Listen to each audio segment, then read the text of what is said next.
Hello, friends, and welcome to Talking with Finish People, the best damn YouTube channel since PewDiePie. What about Bianca Devin? I don't know who Bianca Devin is. Who's Bianca Devin? She's a YouTube star that was murdered, and somebody posted the murder scene on his Instagram. Really? Mm-hmm. What was she murdered for? Being a YouTube girl, I guess. I don't know. Hello, very Indo-European. I am very Indo-European. Okay. As Indo as they get.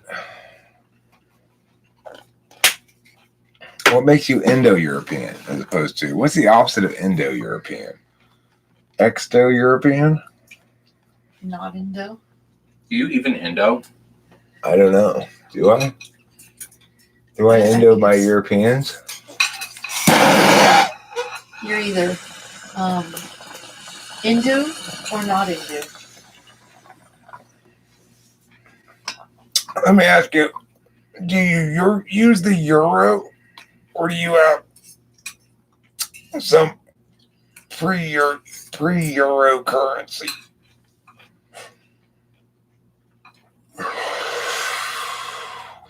My currency's pre-euro like the lira.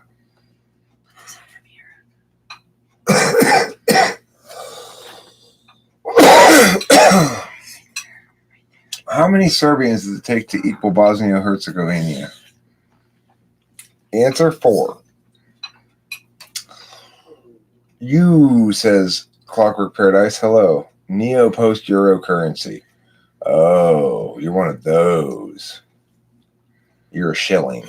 You're a pound sterling is what you are. What ho, says Freddie Chandran. Good to see you again. I was just listening to myself talking to you earlier in the car.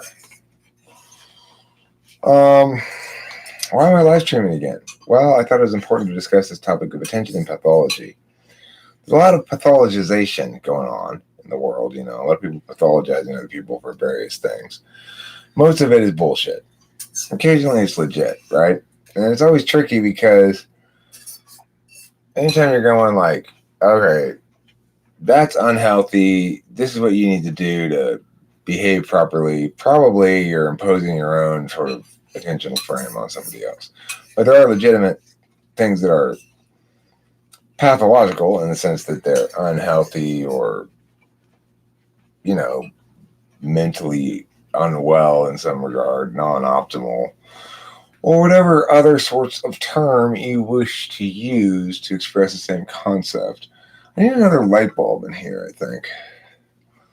Right there. Where did I put all those light bulbs the other day? Who's PG Wodehouse?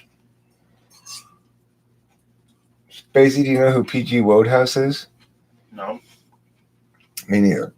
If there are any questions, comments, concerns, complaints from me, Kimberly, or Spacey, we are all three currently here, ready to field your queries, provide meaningful answers that give you a sense of satisfaction. Your question's been answered.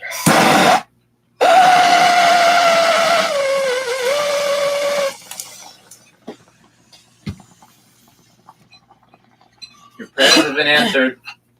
I am your own personal INTP Jesus. I am your own personal ISFJ. Would you like some coffee? I would absolutely love some coffee. Are you kidding? No. Oh, I was. Oh. I was being an ISFJ. Are you referring to the ontological critiques we inflict upon one another as a result of our implicit function biases, or as part of the process of launching FE attacks?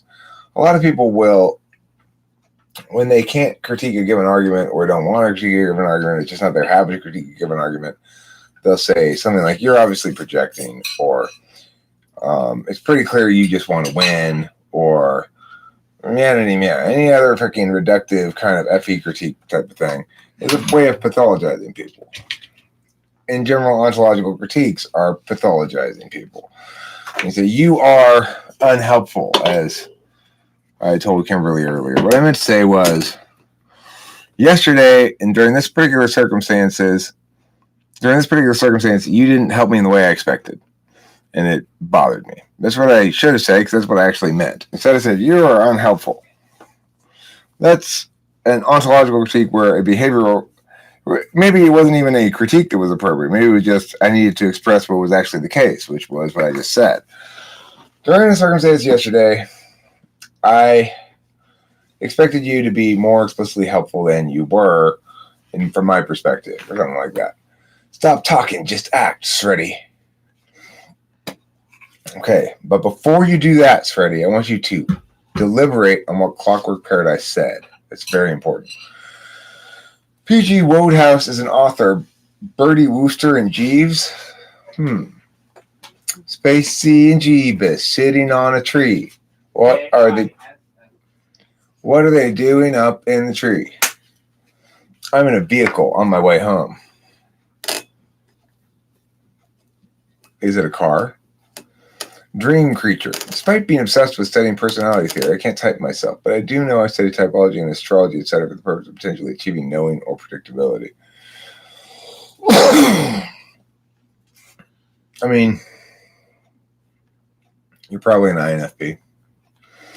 Peter Lorre and Stephen Fry did a rather good screen adaptation of said stories on BBC. You might also be an ISFP. Dream creature could, in theory, be an ESFP or an ENFP. Kimberly does have a nice voice. Thank you. She's got a lovely voice. Dream creature, have you tried eliminating your polars? Good question there. It's a good way to type yourself a little bit, is check to see if you got SI polar, NE polar, TI polar first. You can check those pretty straightforwardly. And if you don't have any of those, then you can eliminate 6 types at least.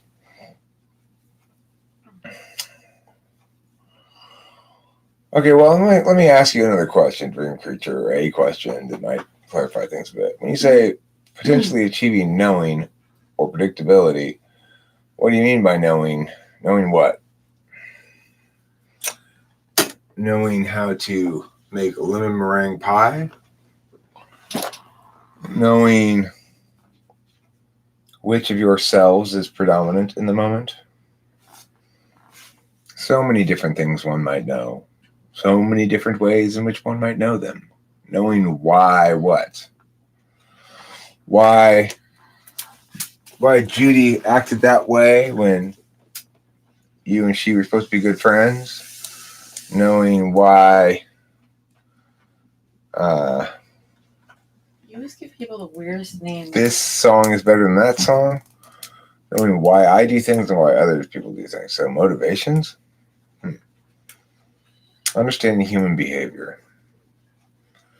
Well, just about everything that we might talk about or think about, or anything except for animal behavior, is human behavior. And even if we're talking about animal behavior, that itself is an example of human behavior. So it's hard to conceive of a why. It doesn't really narrow it down much, is what I'm saying. What do you taste like? What kind of things are you wondering about why you do them or why other people do them? Or you wonder why they believe things or make statements or why they NTPs love making arguments in favor of all sides of a topic. So do they draw the line anywhere, or does everything go in terms of hypothetical arguments? There are some things where I draw the line. I would say that I draw a line in spots where my FI is to a certain extent. If I have enough FI about something, then my take on it is I don't want to have to justify my position on it, and I don't want to have to win the argument. This is just my position on it, and either keep your mouth shut or agree with me on this. Basically, if I get super FI about something, I can be that way about my daughter sometimes. I think that hole's got to be covered up again. Yeah, probably. Because I fucked it up. Yeah, it's always your fault, Spacey. I mean, it really is. Is it? How did you fuck it up? It just gets fucked up because, Yeah. It's getting torched by a torch. Well, if you torch it expertly, then you won't actually burn the tape. Yeah, no, it's To not be even fair. possible to be Yeah. that expert, bro. I'll get there one day. To never Daddy. torch the tape. Eric will get to the bong store one day and just get A new bowl. a new bowl and then buy an extra two. That's a smart idea. You know, but he never does that. Some lady around here is throwing out smart ideas. Better not listen to her. Yeah, better not. That'd be a disaster. That's a good point there, Spacey. Thank God I got you here driving home the important things. All right. I'm just going to carve it like we used to. Okay. Like in the old school days. I can use a regular lighter. Like the good old days. Other than that, Shreddy Chandran, basically, yeah, everything is in terms of hypothetical arguments. That's specifically for ENTPs, though, more than INTPs, who have a more nuanced understanding of deliberation.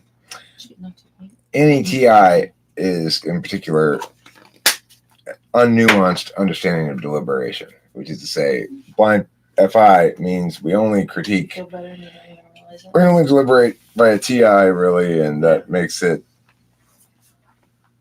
like half right, you know? I've heard NI described as a function that goes past superficials and is able to look into people to see how they actually are. Is there any truth behind this? Or INXJ types actually get seen? It's true of INFJs. There's a conflation there. It's not NI that does that really anyway. It's NIFE. And even saying that they go past superficials, it's only on an FE metric that that's the case. It's not really on, it might be an FI metric to a certain extent, but I would say that probably ISFPs or INFPs are more correct and insightful about a person, another person's actual feelings and experience than an INFJ ever will be. And INTJs aren't concerned with that so much. When people communicate, for example, I think there must be some underlying programming overriding with what one is conscious of. I think I view.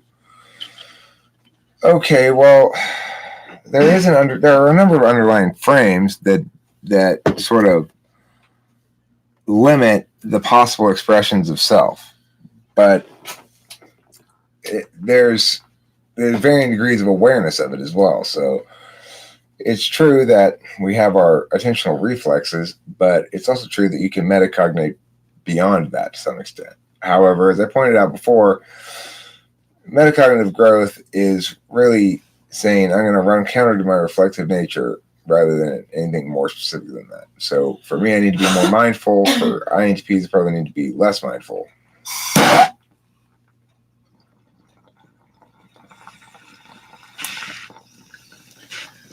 I would say, to Shreddy Chandran's earlier question, that I don't really draw the line anywhere. But other INTPs are like way more uptight than me. I've noticed. Yeah, Susie is. He's down loose. Don't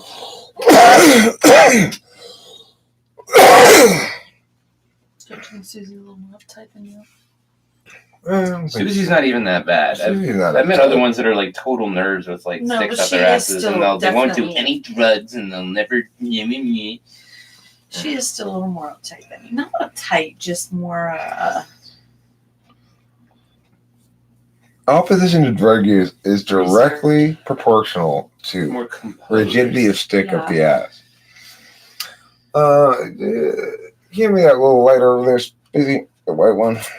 Thank you.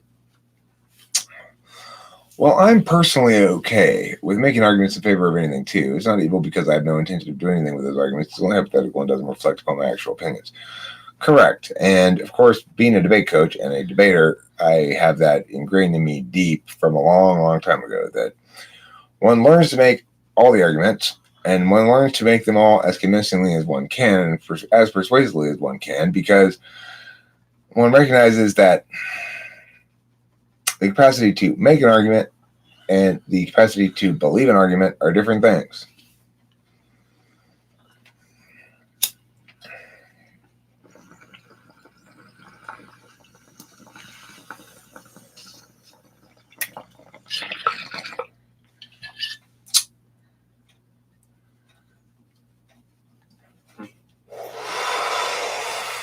it's kind of an awareness that to successfully wage any kind of battle, you have to actually you have to afford your opponent enough legitimacy to sort of model in your own head, well, okay, if my opponent is super, super good, this is all the best things you could possibly say. I just think that most people are incapable of metacognition or thinking outside their own program, so shouldn't it be simple to understand most people, but it never is, so frustrating. It's not true that most people are incapable of metacognition. In fact, it's not true that anyone really who's cognitively normal to any extent is incapable of metacognition. It's just that metacognition takes place in different ways for different kinds of people. Kimberly metacognates differently than I metacognate than Spacey metacognates. For me, everything is reduced down to linguistic approximations, namely, I'm a very metaphysical type, so I'm dealing with the most low resolution of understandings of things. That is to say, the most language-based and least experience-based. And so my metacognition is very communicable. Metacognition doesn't necessarily have to be communicable. Like Kimberly engages in metacognition, I think, frequently. And it has to do with recognizing specifically more how she reacts to other people than anything else. Like she realizes that she's reacting to somebody because of their FE deficits and how that doesn't mean they're idiots. It just means they've got a different cognitive function stack. That kind of general awareness growth is something she's going to experience for sure without going through all the intellectualization about it necessarily. So, different kinds of metacognition. I don't draw the line anywhere if it's in the context of purely theoretical discussion, not if it will result in something. Yeah, it's nice chatting with NTPs, even if it's online for this reason. There's less censorship involved in terms of argumentation. There shouldn't be really any censorship involved in terms of argumentation. I mean, the thing is, arguments that are abhorrent in some fashion earn the natural consequence of their abhorrence when presented in public. Namely, people abhor them and shame the person who makes them. So we don't really need to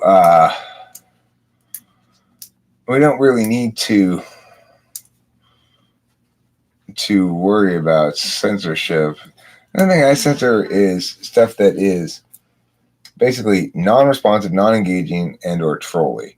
So I ended up hiding user Ben, what was his name? Bill Burr's comments from the channel because he was just continuing to say the same things over and over again, even though I responded to them. He didn't include my response or update his words at all. So that tells me he's not hearing me, not listening to me, not interested in any kind of productive conversation. And that at a certain point, I just like, fuck this guy. I'm done wasting my energy on this. That's pretty cool. My metacognition experience is usually visual as well as a bit of Kimberly's experience. Okay. Visual metacognition. Can you explain that more? That's an interesting notion. Is why I have some thoughts about what it could be, but I don't know. I think that INFPs experience SI in a metaphysical way, even though SI is bodily function because I use my SI in terms of remembering concepts and ideas.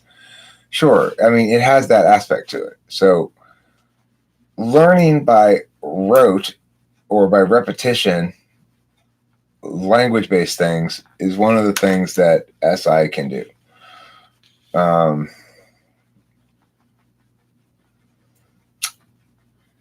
But there are more metaphysical and less metaphysical manifestations of SI. Every function can manifest in both ecosystems. It's just native to one. SI is native to the physical ecosystem, but manifests in the metaphysical as well. And in fact, it really depends on the framework in which you're experiencing SI. If you're experiencing SI in a metaphysical framework, then it's going to have lots of memories of linkages of ideas and or the associative process that links those ideas through memory, and that's going to become a metaphysical aspect to it. But the SI bodily part, the physical aspect to it, is something that metaphysical types probably undervalue more, whereas they less undervalue the metaphysical aspects of it. The censorship revolves around either looking bad in the eyes of others or really hurting someone. FI. Oh, Well, yeah, I don't really worry about the FI thing. As long as I'm being fair, you know, if I'm being mean, that's different. I can tell the difference between being mean and being fair. So as long as I'm being fair, I don't worry about the FI. As far as the FE goes, I am willing to look bad in the eyes of others for such time, but if the general consensus stays strongly against me about something, I'll probably end up trying to find a way to agree with everybody and try to redeem myself that way by admitting I was wrong, blah, blah, blah. If I really can't, I just find myself confused. Eric, which type would you say is best at reading people? INFJs. It depends. Well, it depends. Like if you're talking about poker reading people, INFJs. If you're talking about therapist reading people, it might be INFPs. TI can manifest physically. Yeah. I would say that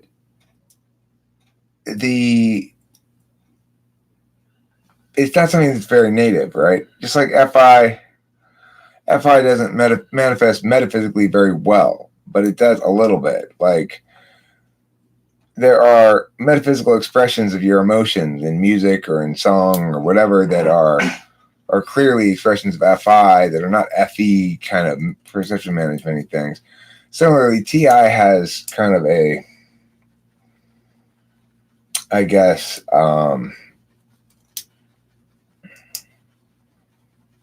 reality of, well, it links directly to action in ESTPs and ISTPs because the thing being thought about with TI is being thought about because it is actionable probably. And so it is very difficult to describe though, the TI, the physical aspects of TI. Which function do you think is responsible for muscle memory? SE. I don't really think there's such a thing as muscle memory. I think that your SI, I guess it is muscle. I guess it's muscle memory, but it's like it's your SE is knowing how to. So if TE is knowing how to do something, SE is knowing how it's done, which is a little bit different, and or how to execute it. You know. So those are hard questions. You're asking me hard questions today, everybody. Can ISFJs value the metaphysical aspect of SI over the physical aspect of SI? I think that my mom was a more metaphysical ISFJ than Kimberly is, but I don't know if that's actually the case. It would seem to me, according to my understanding of things, basically no, that fundamentally they're going to have a physical implicit frame. And I think it's probably true for my mom, and it's definitely true for Kimberly.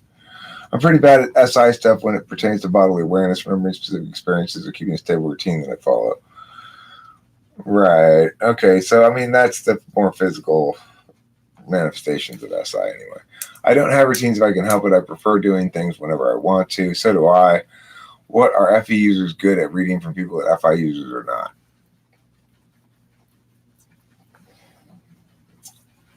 Well, I guess FE, like the INFJ is best at reading other people's attempts at FE.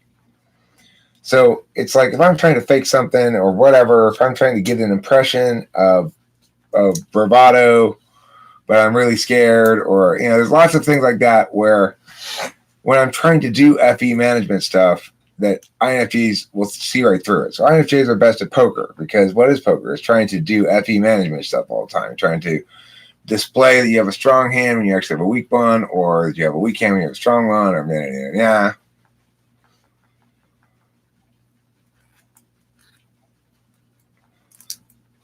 In what way does TIFE see through in people that FITE isn't capable of doing naturally?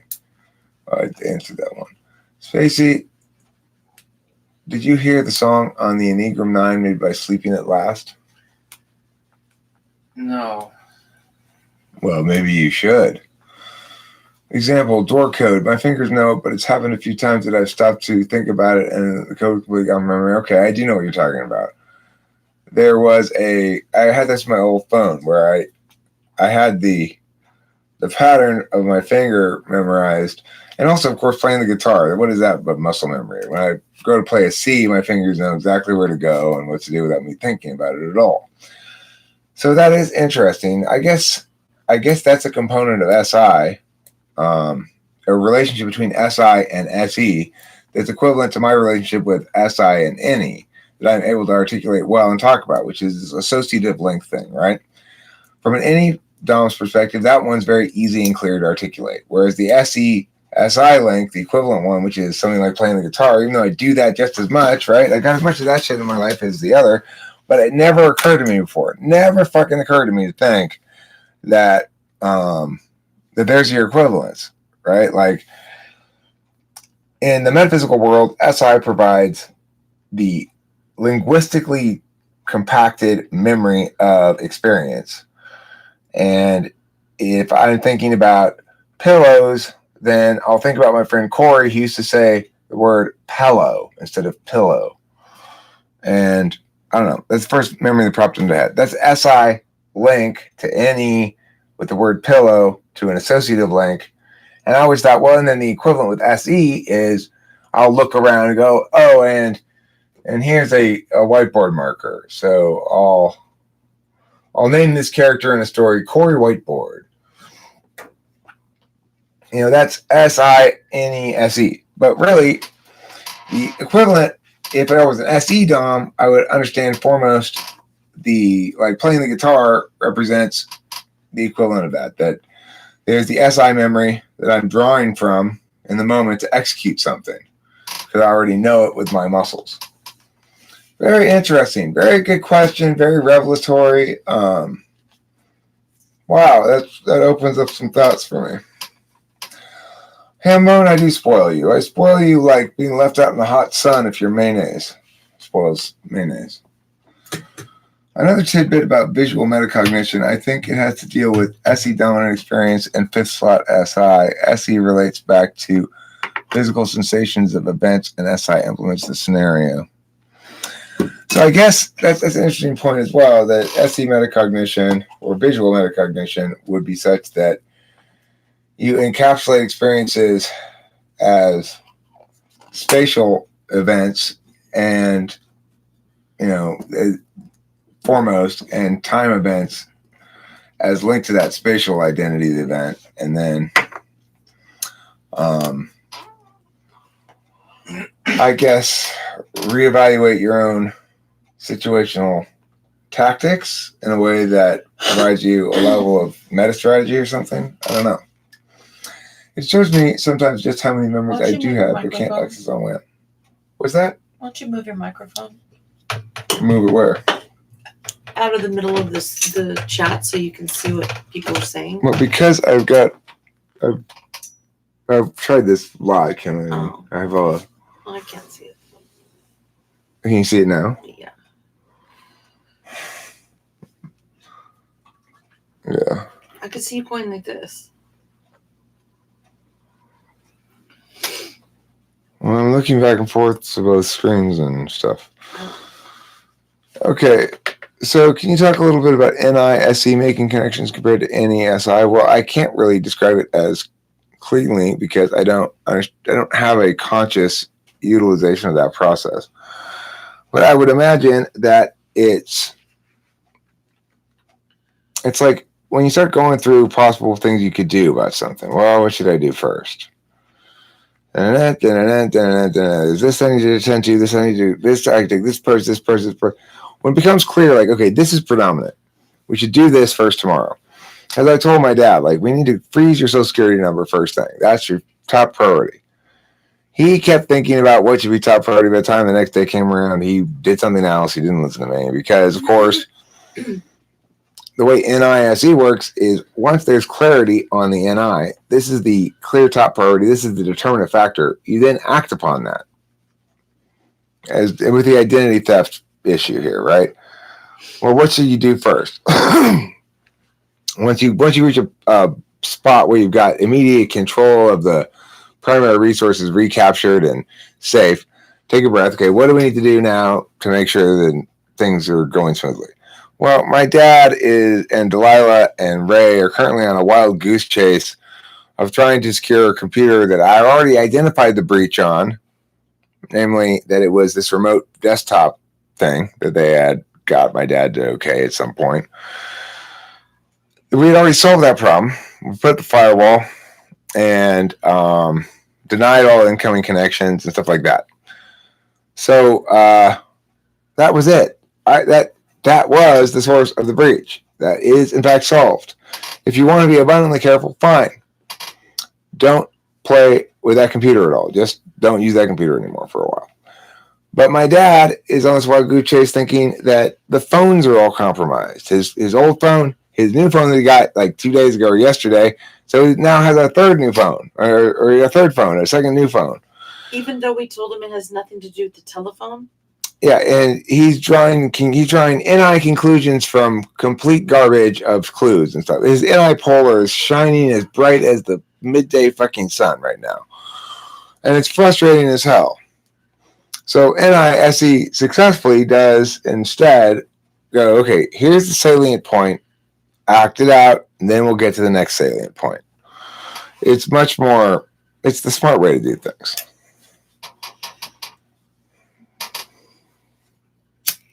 What's he doing with all these new phones?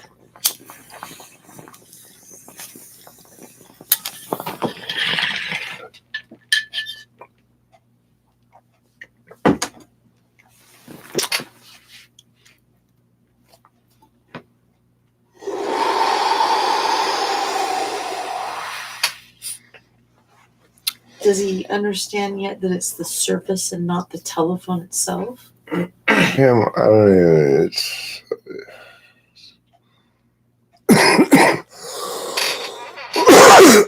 everyone says of all the polars, NI-polar never really gets any better. I've noticed at all. There's not a lot of pressure on NI-polar to get better, frankly, and there's not a lot of recognition of NI as even a thing in the world, really, by the general populace. People get feelings. People get logic. People get smart and dumb ways to do things. People get awkward and socially graceful. People even get like doing shit and lazy. People get creative and reliable and familiar. They get all those concepts. They don't seem to get like the truth as a concept, even. It's much more wishy, much more fuzzy. Sinjin says, INFPs are about as naive as dragons. They sleep on their treasure of personal feelings and values, but if you're smart like a hobbit, you can fool them. Dream creature. I prefer to be in my mind, trying to get to the root of thoughts and behaviors, most of my own, and trying to find clarity, but things like getting up to go to work feels like, God, I have to be human again. Sounds like you don't love SE. Might be an INFP. You got a name, Dream Creature. That's a INFP consistent nomenclature. I had an INFP friend who would always play devil's advocate when there was one true answer to something in the set context that's given. Annoying AF. Right. They don't seem to get that notion. Look, we're just trying to close the node here. That's an SE notion. Okay, I get that, but remember, within these definitional constraints, trying to close this node out, you'd agree with this, we can at least close the node, right? And they go like, well, but remember, there might not be those definitional constraints. Fuck you! Within those definitional constraints, it's like, I get what you're saying. Yeah, it's frustrating. And I sees through everything, including lead. The least see-throughable of all materials. Doing SE tasks is relaxing and sometimes therapeutic while you think. I like to vacuum. I like to vacuum up little crap from a carpet, and it's rad. Including my underpants. Is see-through? Right, yeah. See through that even, your underpants. And especially they can see through lead. Lead is the most transparent of all metals to the INFP. I mean the INFJ. I mean the INTJ. I mean the INXJ. NI. How convincingly could an antisocial INFJ be mistaken for an INTJ? I don't think an antisocial INFJ would be mistaken for an INTJ. I think an antisocial INFJ would be mistaken for a crazy ENFJ. As an ENFP, I like to mindfuck people at parties just for fun, like rile people up. And how do you do that? Do you take your mental vagina and wrap it around their mental penis? Or do you say something amazing? And they go, "You have just amazed me." And they make that facial expression.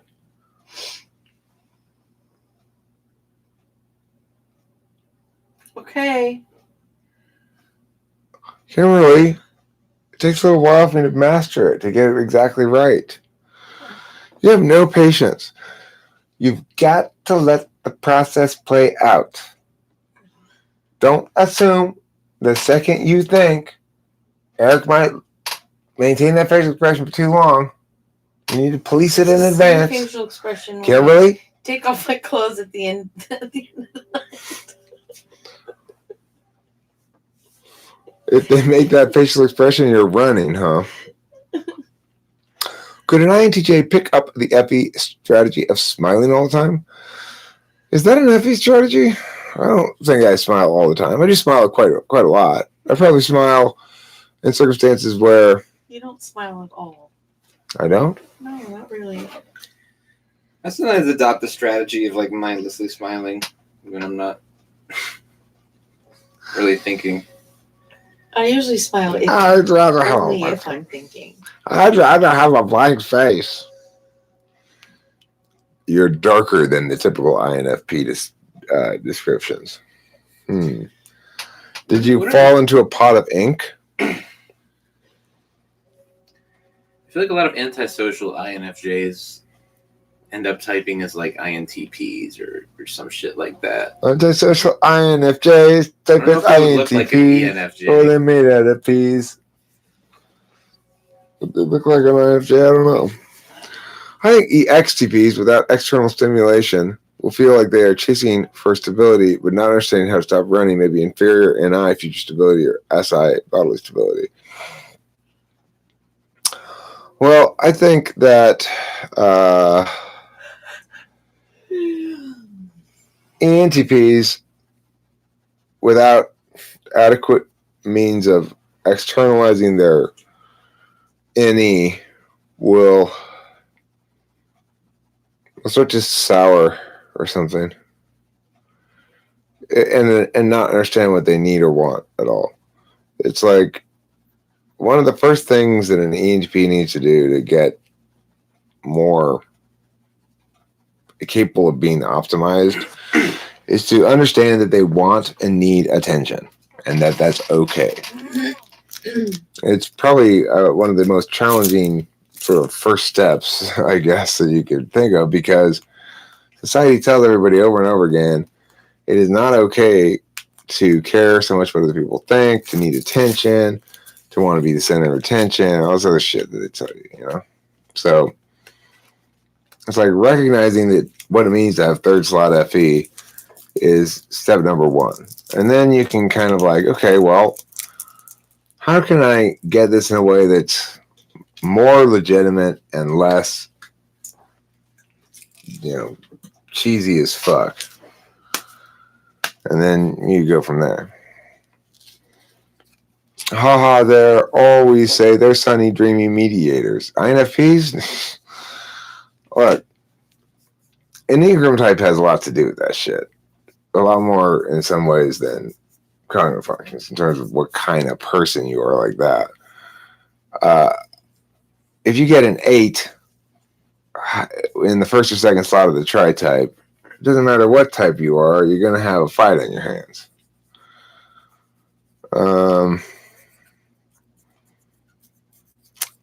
I sort of dated a 8-5-4 or 5-8-4 probably INFP. It's like, yowza.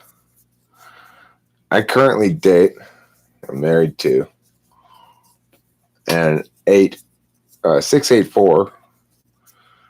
It's like yowza. I'm 784.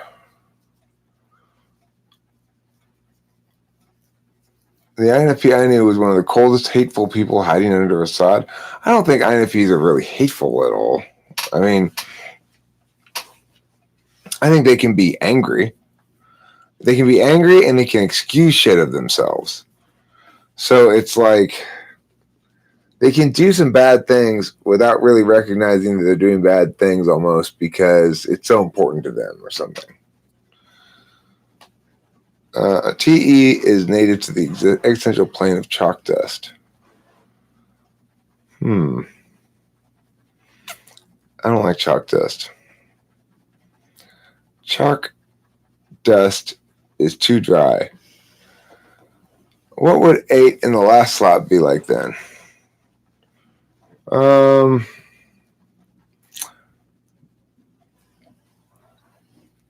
It would look like 1 in the first or second slot, kind of. So basically, 8 gets mad if it's in the third slot pretty infrequently. Looks more like a 1. But except that with a 1 will withdraw with minimal conflict, and 8 will withdraw with some pyows if it's in the third slot, you know? That's just my thoughts on it. You should ask Anthony. He knows about that shit. Anthony is somebody who hangs out in the Raw Room. If you guys, anybody who's watching this doesn't know about the Raw Room or feel like going and talking about the shit live face-to-face with somebody or watching other people do a live face-to-face, here's the link to that. It's appear.in/TWFP1. Like that. And you'll find your little spacey there. Spacey's there often. So Susie's there often. Spacey, find you a little bit of Magnus, the introverted thinker. I go there sometimes. Abe. What type am I? Says Kyle Sabo, meaning me, I think. I am an ENTP.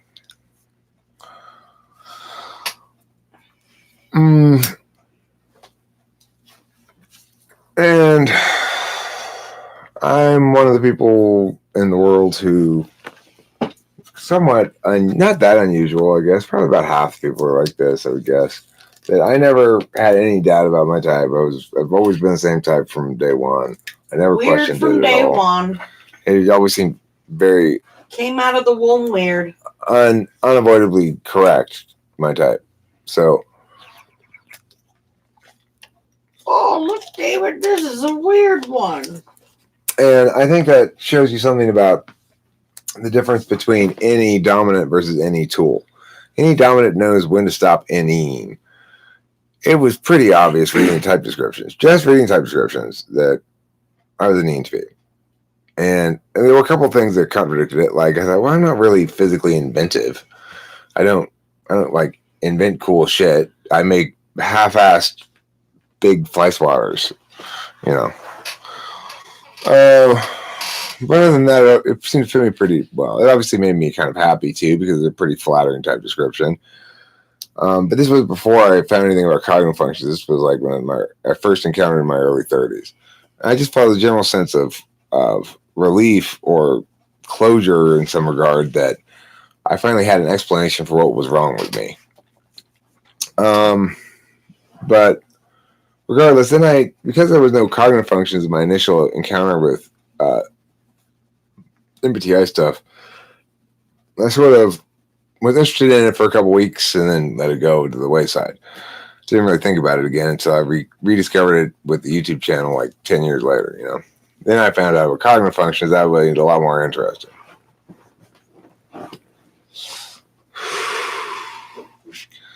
How would you distinguish any tool from any inferior? I'm having a hard time deciding which I have for some reason. Any inferior... Well, I mean, any inferior feels satisfied when they any. They feel like, yay, I innied. Whereas any tool does not. feel that way. They go, more any. They don't even think that. It's like any. ENTP is definitely on the less crazy side, in my opinion. The less crazy side of what? Less crazy side. What side are you on, buddy? Yeah, about crazy as they come. Well, I mean, the question is the less crazy side of which divide, right? Like between ENTP and being on the less crazy side requires us to know what's on the more crazy side. Well, when I did the test, are we on the less crazy side of the equation comparing EHPs with the craziest people in the world? Yes, we're on the less crazy side. So that would not be a unreasonable thing to say in that instance. Well, when I did the test in high school, I immediately dismissed it as illegitimate. Well, you're probably right. I thought I knew my type for many years. A few years ago, I changed my mind, and now I'm having doubts again. I've got it narrowed down to 4 types. One of these days, I'll schedule a typing session. Right on, Reverend Morgan. Right on. Sounds good. I'll type your ass off. I'll be like, E, or no, I, no, wait, S, no, N. I'll be like that all the time.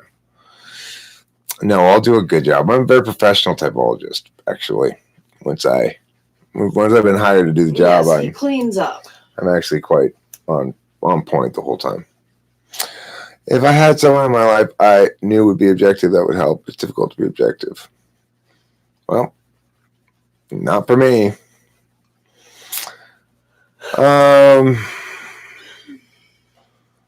Let's see.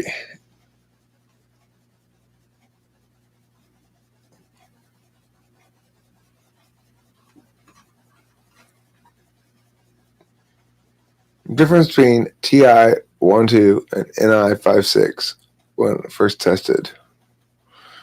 It's not that he's, if you know, what you would be subjective about. Right. I mean, well, it's just a matter of, for me, being able to type somebody successfully has a lot to do with my experience. And the more people I type, the better I get at it. But that's because I'm an SI user in the front stack and not an NI user in the front stack. I suspect NI users might be able to get good at it faster. I've gotten pretty good at it at this point. I feel quite confident in my data comparisons because I've had enough experiences with enough instances. Any tests on differentiating between TI and TE? I mean, I wouldn't try to differentiate between TI and TE. I'd try to differentiate between either TI and FI or FE and TE or, because those are the same kind of functions. TE is an interface function and TI is a deliberation function. So, it's better to figure out, okay, well, what kind of interface function is it? Is it FE or TE? You can ask that by posing him a situation like, okay, pretend you're a handyman and Mrs. Jenkins' sink is broken. She's very upset that her sink is broken. You arrive at the door. What's the first thing you do? And you'll see. Ask her if her husband's home. Do you like her? Ask her if her husband's home is a very FE answer. Okay, it's a very FE answer. Very funny answer as well, but that's sort of answer that FE will give you. Or FE will say, well, I try to calm her down, or whatever. TE will go, okay, well, I ask where the sink is, or, I go to look at the sink. Do you think about tasks or think about how to solve them? Can you please answer Dream Creature's question? What motivates you? Oh, sorry, Dream Creature. What? Sorry, my bad. Second time. What motivates you to study typology? I saw that question once before and I was interested in it and I forgot about it before I answered it. Thank you for asking it.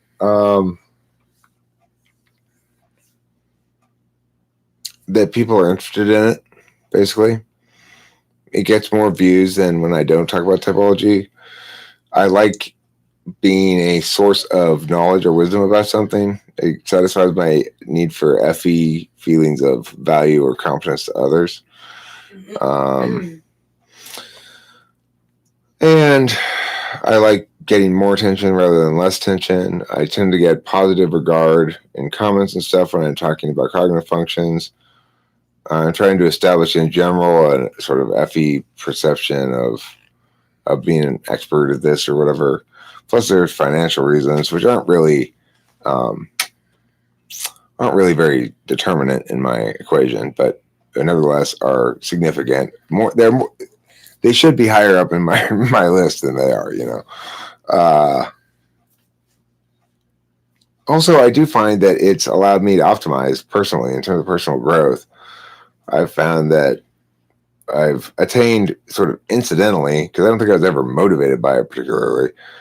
I've incidentally attained a lot of personal growth through my study of it, and probably more than through my study. A tiny bit of penis growth.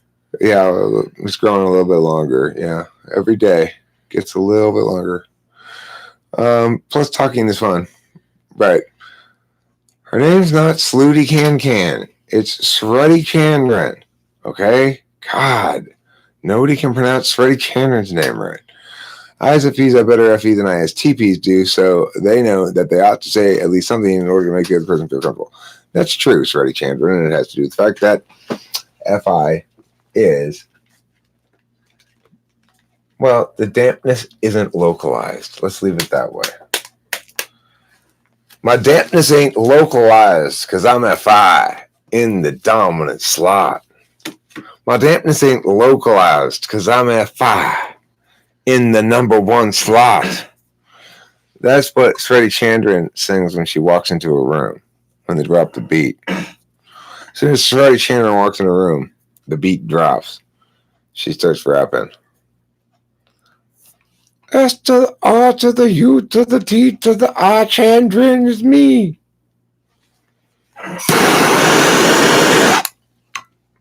No, it's not Stumpy Chapman either, Hambone. God. This is so frustrating. How hard can it be to get everyone to learn Sruddy Chandran's name? I know, Hambone. I've been working with you on this for weeks, too. You really are one of my slower students at learning Sruddy Chandran's name. Sruddy Chandran, his name's Hambone, not Bamhone. God, these people. Pathology is the study of the causes and effects of disease or injury.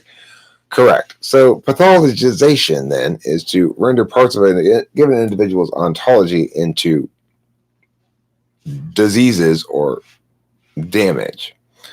There are occasionally accurate descriptions of certain behaviors as reflective of damage or as symptomatic of pathology, the two being different things. Pathology would be something like kleptomania, where the stealing is the symptom of an underlying disease, namely a need to violate social mores for thrill or something. So it's a tricky line to walk along. There are instances where it would seem appropriate to pathologize someone's behavior or person. Somebody is delusional, for example, perhaps. Let's say there was a person who had a YouTube channel in which they insisted they were a forest ranger, but they actually were not a forest ranger at all. They worked as an accountant in an office, but they kept insisting over and over again to everybody, no matter what, they were a forest ranger.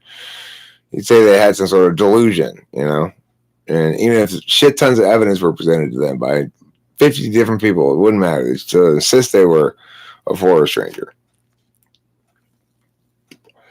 So would it be appropriate to pathologize that? Well, again, it kind of depends. It's like, does it matter if somebody insists they're a forest ranger and they're not? Does that inconsistency with reality make it diseased? In what context does consistency with reality matter? Is it only instances where it can be concretely determined, like the forest ranger thing?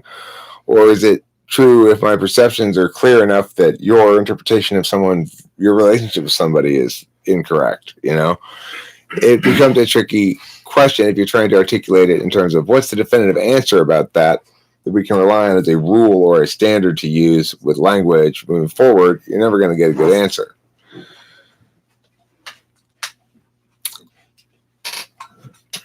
ISTJs are the turtle rather than the rabbit. Slow but strangely on time. Well said, Peter Dentis. ISTJs are the humans. They don't do metaphors. Quick repartee, Clockwork Paradise.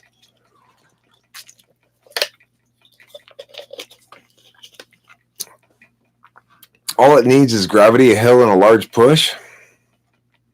I don't know what that means. I don't know what that's referring to. I'm sure it's snappy, though. Some ISTJs can if they develop their NE. I have an ESFJ cousin that's a bit of a klepto, at least in young adulthood. Any possible explanation as it relates to type? An ESFJ klepto? No. I do not see how that would link to ESFJ. Clockwork Paradise, that actually makes you highly, highly objective due to your awareness of your own biases, which allows you to metacognate out of those biases and extrapolate things that are. How do you like that, Clockwork Paradise? Looks like you got validated by an INFP. That's the best kind of validation. Jason Rodriguez, ISTJs are the building blocks of civilization, very useful. Sinjin, if you align enough SE polar people, you get a Stonehenge. I'm not sure I get the joke, but I still think it's funny. That's an INFJ accomplishment right there. Broadly applicable, unlike objective types who are unaware of their biases. Are you saying I'm unaware of my biases? I'm aware of them. They just don't. They just aren't so clouding that I am unable to distinguish between my bias and the objective truth. Sinjan, you get campfires of people smiling and chatting about everything, which results in world peace. It sounds like it probably results in, an absence of food and water and other necessary supplies eventually. There have also been reports of kleptomania induced by selective serotonin reuptake inhibitors. Oh, drugs that cause you to steal, huh? Interesting. I can't stand STJs, but that's me, lol, says Kyle Sabot. Dream creature. I guess perceptions that interfere with basic function would then be pathological.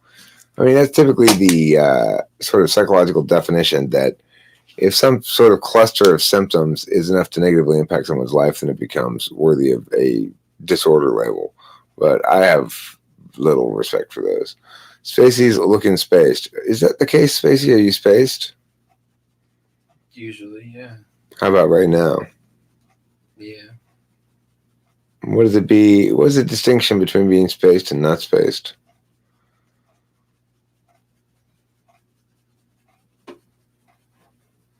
I don't know, man. When you're spaced, you're not aware. I see. My helper at work is ISTJ. It just required me to be patient. He makes up for by when he finally finishes, it's done right. Yeah, dude in the back looks fried. He is mentally listening. Is this a psychology channel? Psychology-ish. Psychology-esque. Psychology, sorta. It's talking with famous people. It's a whole lot of Eric, basically. But yeah, I talk about psychology shit a lot. I talk about philosophy stuff, law, politics, sometimes. I make a lot of music. I do interpretive dances about architecture. The triple withdrawn contemplative. Polar SE types would stick to eating plants around them. Again, world peace. Until they eat all the plants. Then they're going to have to get up and do something or starve to death. Manner hallmark of types, ESTP versus ESTJ. Trying to type my dad. ESTP versus ESTJ. ESTJ is TE and ESTP is TI. First of all, ESTJ is going to have much worse FE. ESTP will seem kind of like a dick, but like a cool dick, Like, oh, he's so cool. He's such a badass. He slid all the puss or whatever. Or just is like people are kind of drawn to him, the leader type or whatever.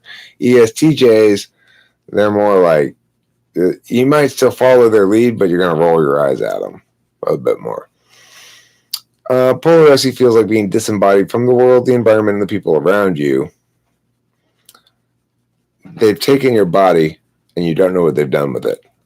We are all famous, says Peter Dennis. Everybody in this live chat is now a famous person, including you, Susan Sky. Jason Rodriguez, it's where pseudo-intellectuals talk about pseudoscience. Lol. JK. He's JKing. Most armchair philosophy is pseudo, I suppose. Well, if anybody wants to accuse me of pseudo anything, then I want them to draw the distinction clearly between the real thing and the thing that I'm doing. Right. I'm not pseudo upset, but I am pseudo upset. I'm pseudo alive.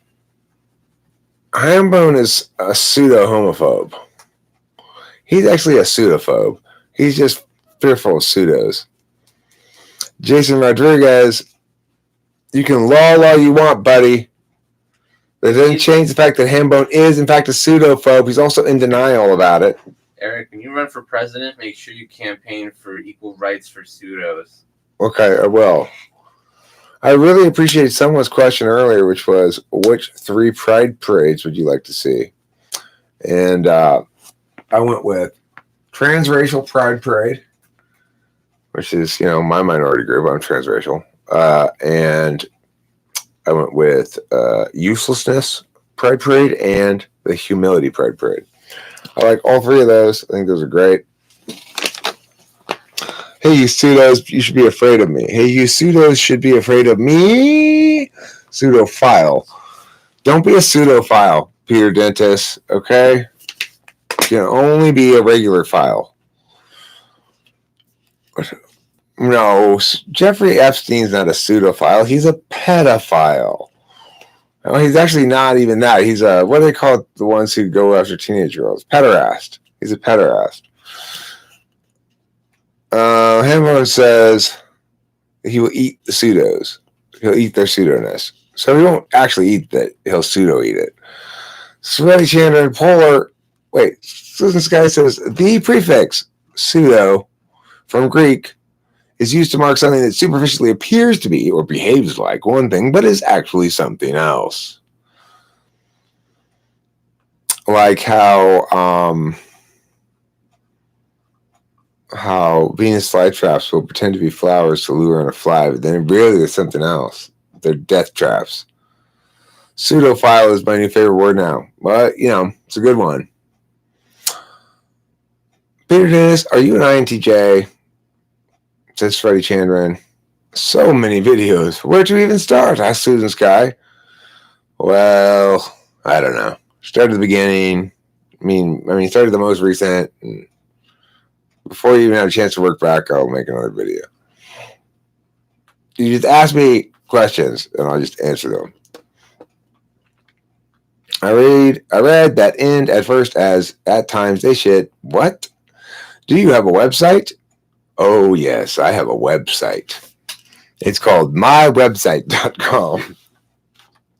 No, I actually do have a blog. It's called riceassrust.blogspot.com.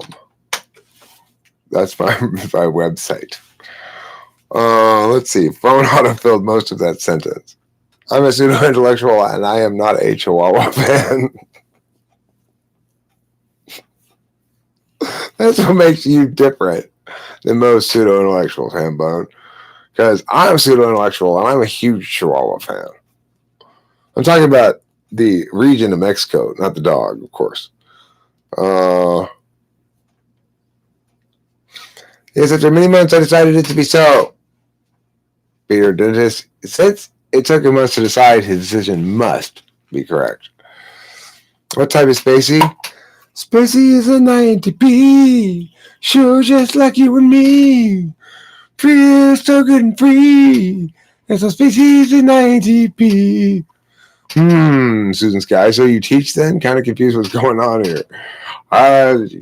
Welcome to the party. Everybody's a little bit confused about what's going on here. Do I teach? I'm a professional debate coach, actually. And I coach people in competition debate. Kids, middle school, high school. I've been a competition debate coach for a long time. And I've been making videos about random shit, including debate, including teaching, including whatever, for the past 5 years or so, since I quit drinking. Once I quit drinking, I started this YouTube channel because I had all of a sudden, something. I had to do something useful with the energy instead of something useless. Hambone is on the right track there. He says I'm the guru, the light, and the way, but he's wrong about that. I'm just the source of wisdom of the guru. I'm not even sure I'm actually the guru. I just may be the messenger of the wisdom of the guru. It's usually things like wash behind your ears. So Susan Sky, I'll give you a little wisdom of the guru. Don't forget when in the bath or shower to wash behind your ears with soap. Otherwise, they could get oily. Wisdom of the guru. Hambone, you are the breeze under my oversized nipples. My nipples are actually very, very small. I can prove that. I don't drink alcohol. I do not drink any alcohol because it turns me into a worthless drunk.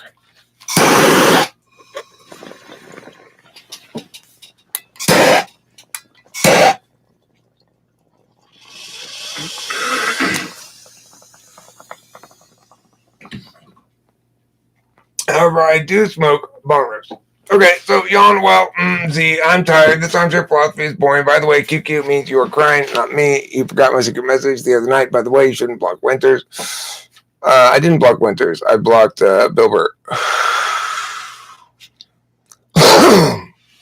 Nope, only 2 nipples. Susan Sky, you did a poor job of crashing this party and trying to prove some ridiculous point.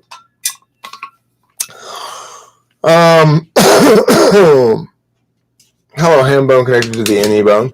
Metaphysically, I do not have a third nipple. Metaphysically, I only have 1 nipple. I'm a side nipple, as they call them. I do have a third eye. I've got 4th, 5th, 6th, and 7th eyes as well, but none of them are in this dimension of reality. So only some of them can see them if you are special. Not great. My other dozen accounts. Well, Susan Sky, if I keep blocking you, it must be because you keep being a fucking retard. I don't know. Maybe try engaging with me like a human being. That might work. Or maybe it's you need to say bye-bye, chicken pot pie. You considered that? Instead of coming in here and shitting in my live streams all the time? With a bunch of different accounts? I mean, Jesus. If you hate me so much, why don't you just go away? Instead of spending all this time. I failed. You tried. You failed. What? You make it watchable? Okay. Goodbye. Bye, Susie. Bye, Susie. See you later. Bye, Susan Sky. You were good. Now that you're gone, wow. Now no longer watchable. Susan's gone. Oh, Jesus. Now what am I going to do? Well, that's Susan's incredible insight. I'm lost like a fawn in the wilderness in the wintertime without any food or water or mothers. What type is Susan? Like a stockater? Staccator? Half stalker, half hater? I don't know.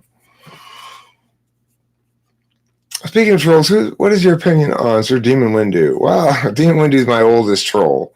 My oldest troll, and he's got a certain amount of respect and status because of that, I suppose. Sometimes he transcends beyond troll and says some interesting things. Sometimes he doesn't. You know, I'm curious about him. I'm curious about. Yeah, I have a soft spot for Demon Windu too.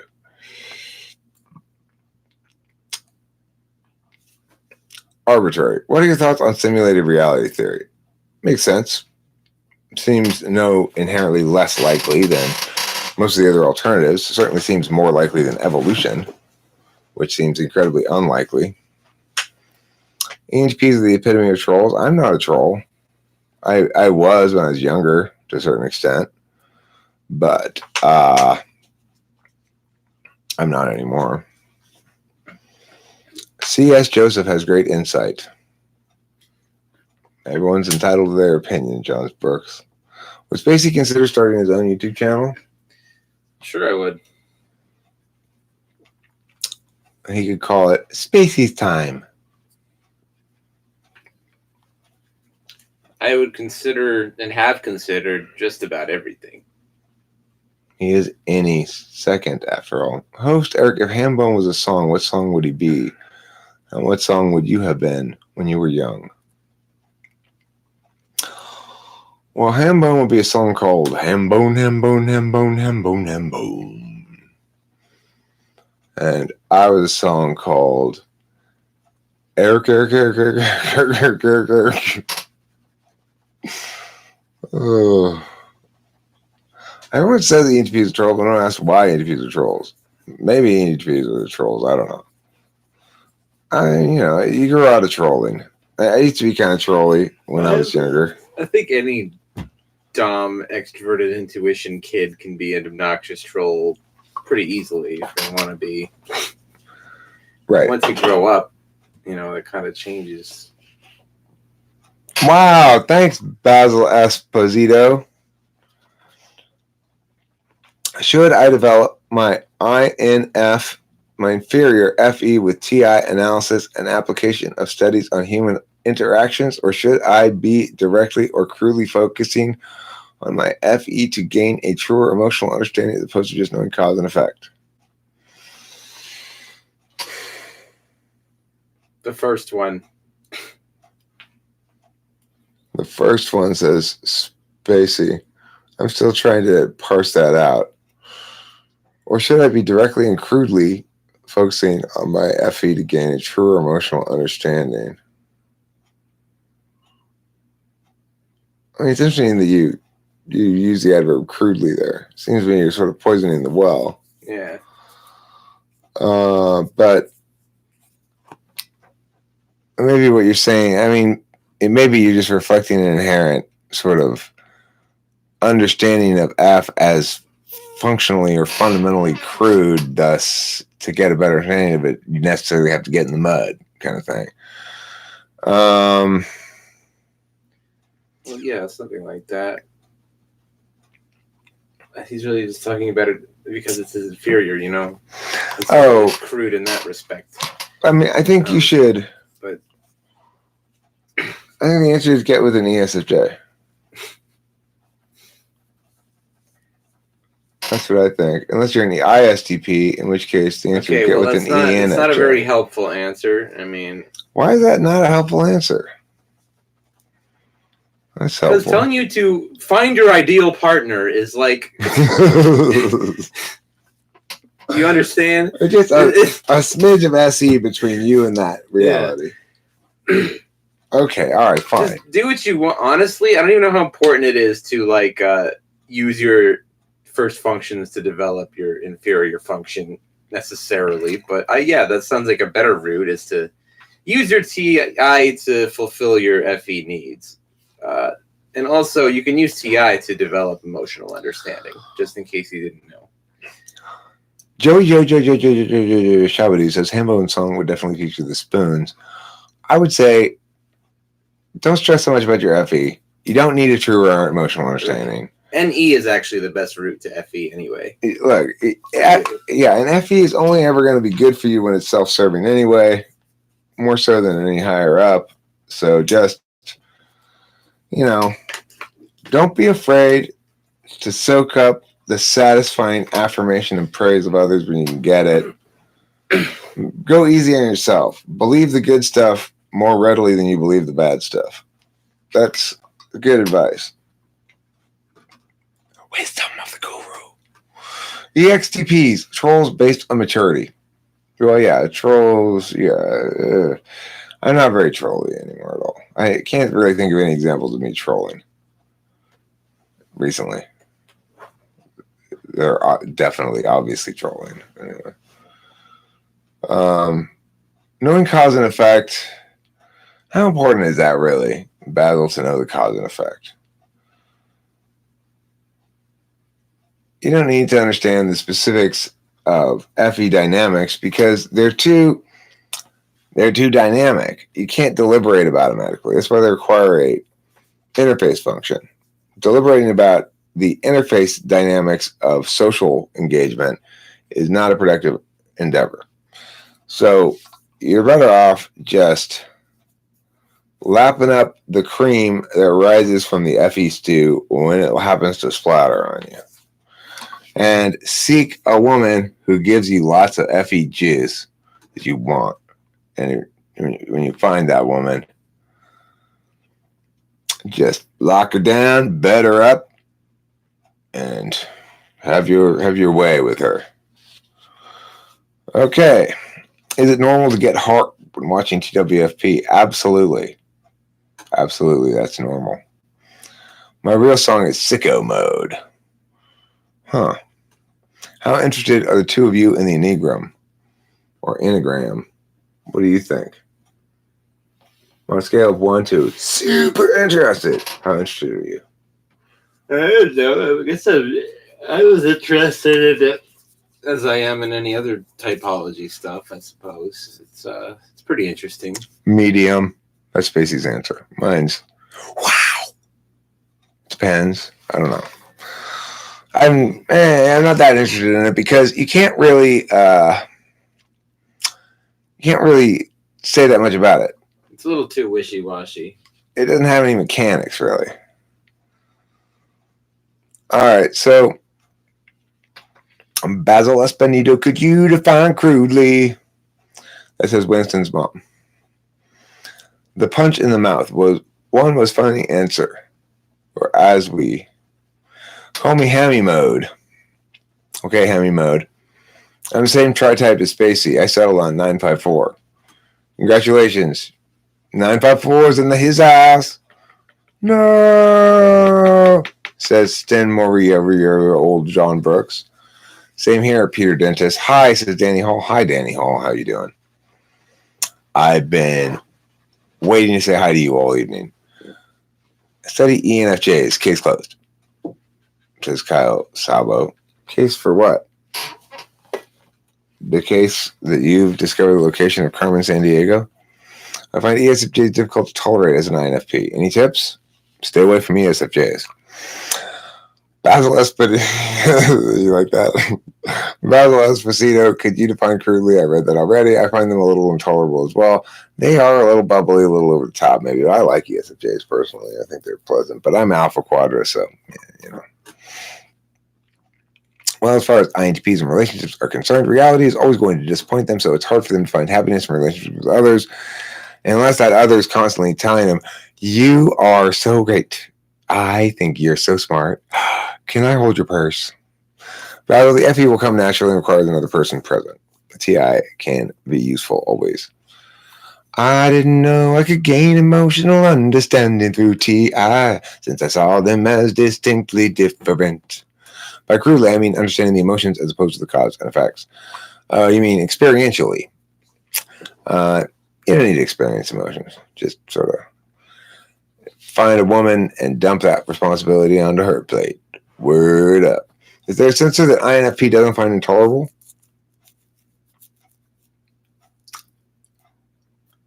INFP is probably like ISFJs.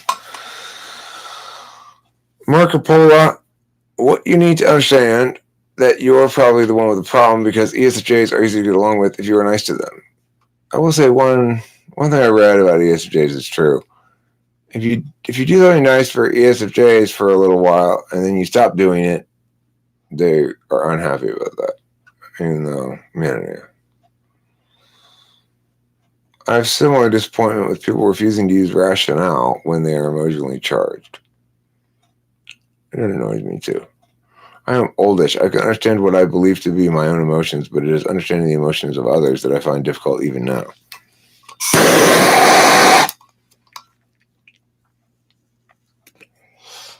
Got 2-word response for you. Emotions, schmemotions. It's too much to get into. I mean, as I am not even close to done scratching the surface of this already, and I haven't seen much TI feed in it. I don't know what you're talking about. It's too much to get into. Oh, the Enneagram? Yeah. It's like, I'm glad, Sreddy, says Hambone. I'm super glad. You know what you make me feel, Sreddy? Glad. Yeah. That's what Hambone says. Stan, what type are you? ENTP. Lol, says Marco Polo. I'm the final ENTP, though. Are you the final evolution of Charizard?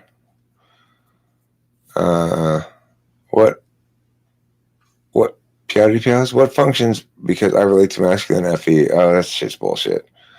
There's no such thing as masculine FE and feminine FE. That's all bullshit. Don't believe in it one bit. Does Spacey know his blood type? Actually, my mom just mailed me my birth certificate, so I could probably go check it if I wasn't lazy. I'm pretty sure it's just like A positive or maybe A negative. C minus. Just Same A as his something. grade Pretty point basic. average. C minus. INTJ. Aggressively friendly people in general are irritating, says Rowan Morgan. But Rowan, hi! Hi! Good to see ya! You mean like that? Spacey's blood type is glitter magic and pixie dust. Yo, my blood is psychedelic, yo. It's like multicolored. And it looks really good under a black light. His blood is made of malaise and disaffected ill repute. He's a rough hewn bad boy. If you put a drop of my blood on your tongue, you'll trip your fucking nuts off, bro. How does SE manifest as a tool function? That's a tough one to explain, except that, if you got it as a tool function, you got NI third, you got NE polar, which means you're gonna constantly be finding a singular way to do it and then executing that, and you don't like anything that disrupts your ability to do that, like changes in the thing mid-execution that require you to adjust. Things that require you to improvise are going to throw you into a tizzy.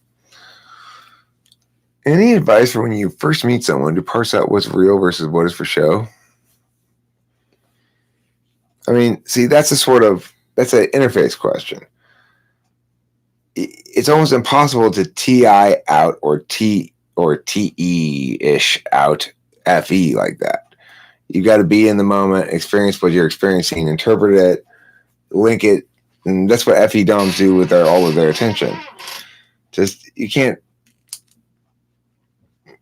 do that. Whereas with FE, because it's interface. Whereas if you were asked that question about TI, any advice when you first hear an argument as to what you should do to think about defeating it or legitimizing it one way or the other, I'd be able to give you an answer to that. Look for framework, pen down the resolution, what's actually being disputed, decide whether the person is affirming something or negating something, shit like that.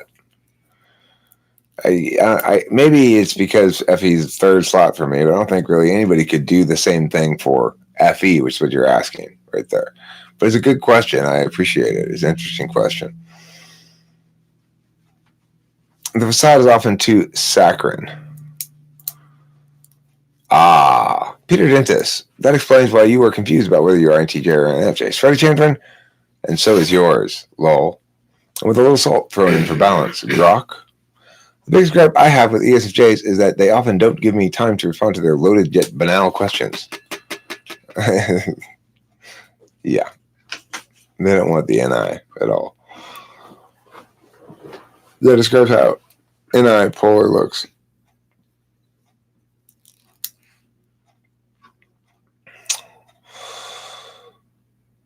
Let's see.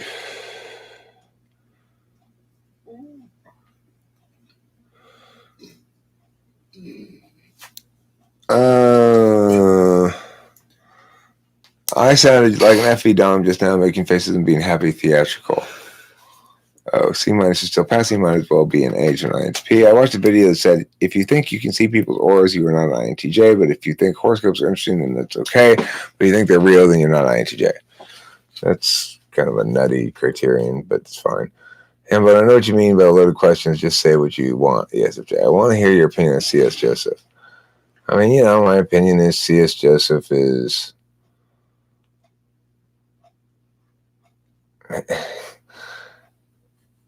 making money, he's making money. And there's nothing wrong with that. But he's wrong about personality type and cognitive functions. And he's absolutely terrified of having a conversation with me. He really doesn't want to talk to me.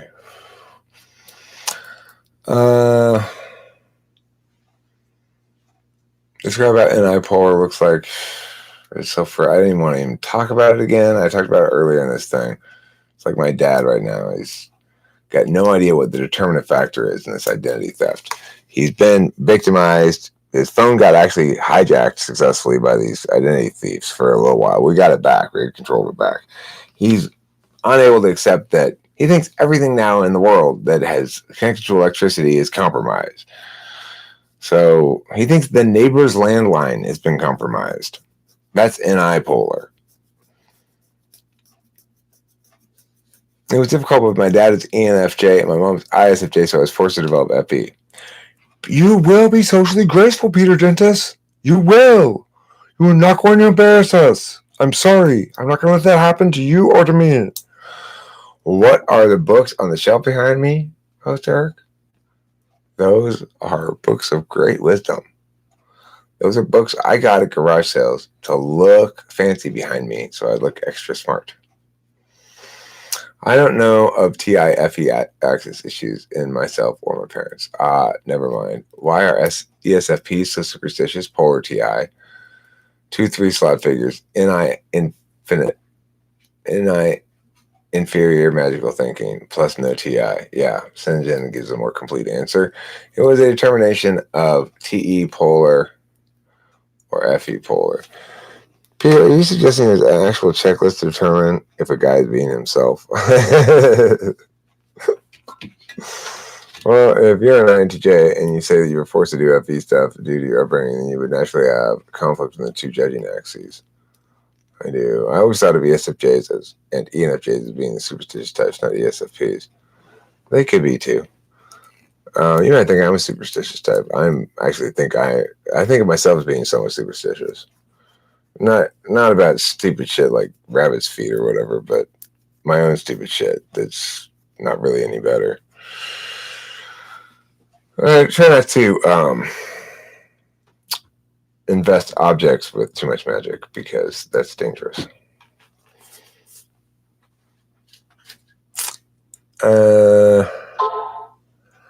Okay, well, I think I'm gonna wrap it up. Go to bed. You know, make myself a nighttime sandwich or sleep, as they sometimes say. It's a colloquial way of saying that. Any last questions before I rock out of here? Spaceman's here. Other Spaceman, not this Spacey. Spaceman behind me is Spacey. Do I live on the West Coast? Yes, I do. I live in Los Angeles area. Los Angeles County.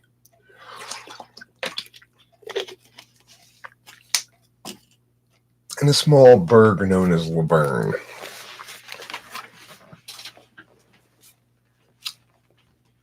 I live here with my wife and Spacey at the moment.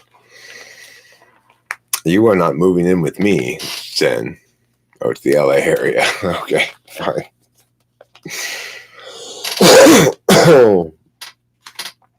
That was a super interesting thought, your thoughts on magic. Yeah, well, I do have a fair amount of magical thinking in my repertoire.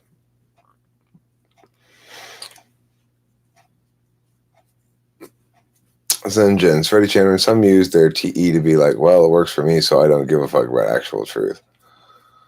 Yeah, that's true. How do EXFJ types use TI? Why do they seek it, especially since those types seem to want a ton of validation? They don't want a ton of validation. They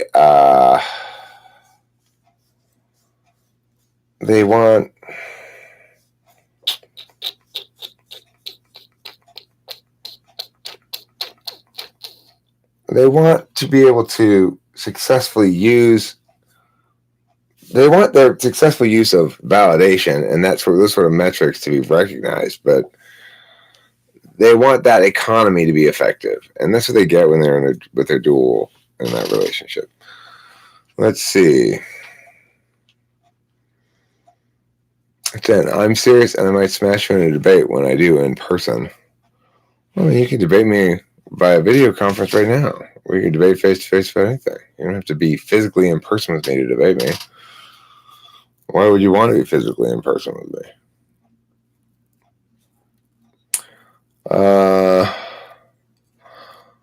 With C.S. Joseph back to roots. Well, you're welcome to debate me tonight. You want to go debate right now? We can set it up so I can live stream the two of us. I don't have to just live stream myself like this. It's annoying, but useful. So ENFJ and ESFJ like someone to help with their homework, so to speak. Right. They do want that. And they don't mind if they're in a relationship with their dual. They don't want their dual giving them general sort of use of language advice and stuff like that, because fourth slot TI is not really very good with language. Like ENFJs will sound smart until you see them write something. When you see their written work, you realize, wow, they're not very good with language.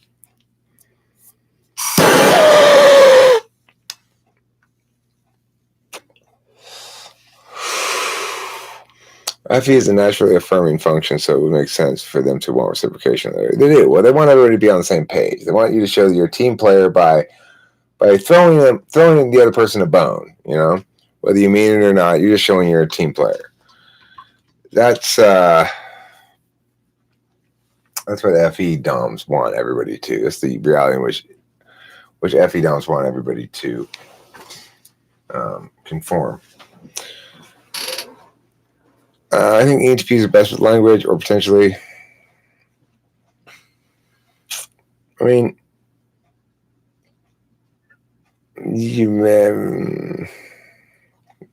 certainly, I would say ENTPs are best at speaking on the fly, speaking publicly on the fly.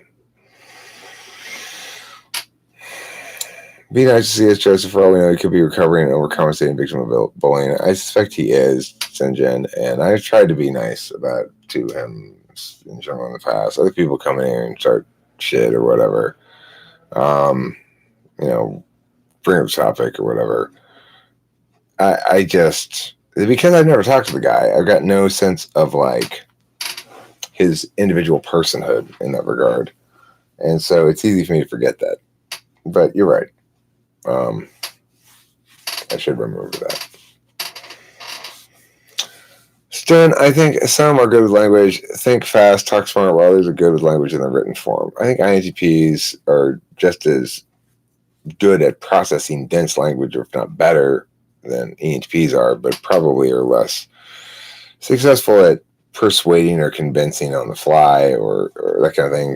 They've got less expressive FE or less, I guess, nuanced FE.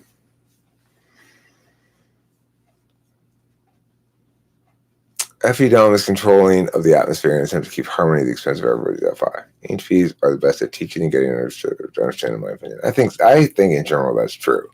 I think the reason why ENTPs make good teachers is because what I do is I say something, I seek and check for understanding, namely some sort of cue from people that they understand. And at a TE level, I'll actually check for understanding. That is, say, test them, And then I'll say the same thing in 4 or 5 different ways because, yada, yada. C.S. Joseph is my benefactor. So he's ESTJ?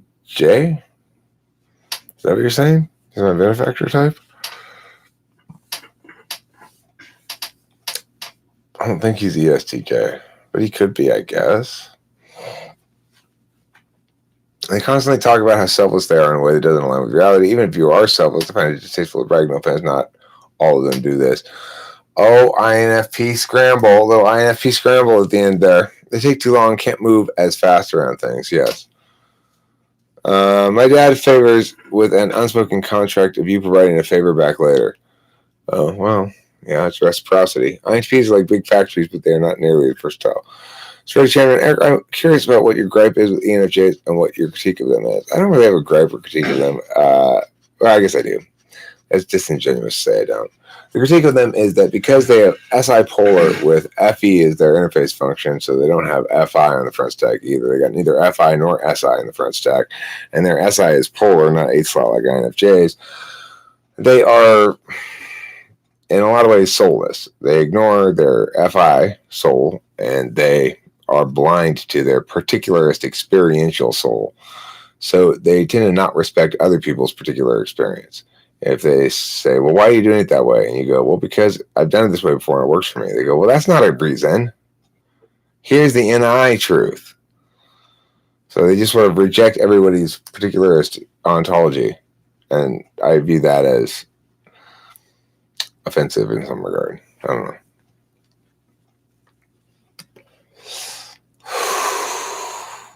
Freddie Chandler and I tend to visualize C.S. Joseph as a young bull saying battle.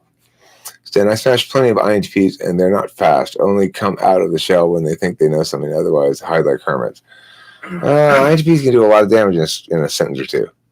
Don't underestimate them. I had as a colleague in my school, autonomy debate school, my other person was an INTP woman who was state champion in California. Back at the same time I was debating a policy debate, she was state champion with her partner. And she was damn good. I mean, we eventually, after we were working together for a while, I figured out her tricks.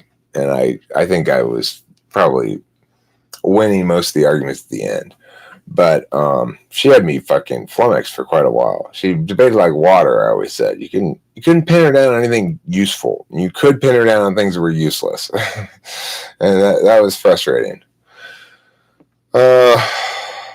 C.S. Joseph, C.S. Joseph, he has got great content. He makes total sense and you don't have to agree with 100% of it. But the bigger picture, the picture in general is logically sound. I mean, no, it's not. He seems to think that people spend time in their shadow and stuff like that. There's no reason to think that. So, and I see it as fruit from the poisonous tree.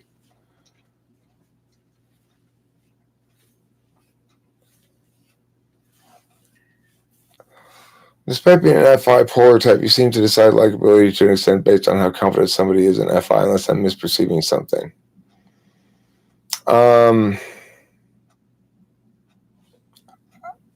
I like other people to be authentic and vulnerable with me. And I like to see, I guess I feel most comfortable when people are secure. And when they're secure, they're authentic and vulnerable with me. So I can be authentic and vulnerable with them. And I can rely on there being reciprocity in that area. It's a demonstration of trust. So in that regard, maybe you're right about that. I don't know if that's FI or not. Does she have a channel? No, this female was Kimball. Her name is Kimball, Denise Kimball. But no, she's an introvert. Of course, she doesn't have a channel. She's an INTV. She did successfully predict when I first started making like the first couple of MBTI videos I made. She said, "I bet that's what you'll end up being successful at." That was way back when I first started making my first couple of MBTI videos. Her NI demonstrative nailed it.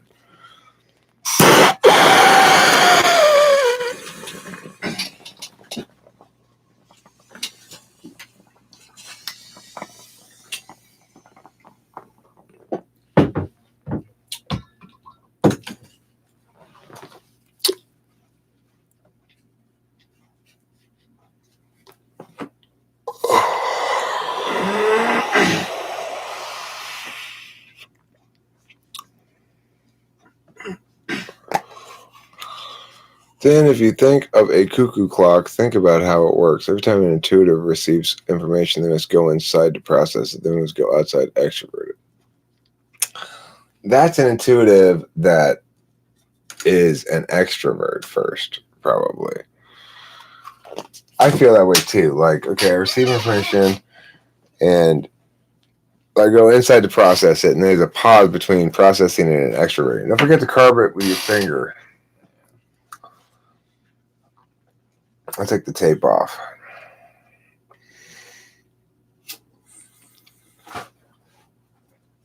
Fuck.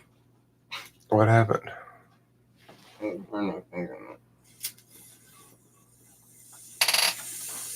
He didn't need that finger anyway.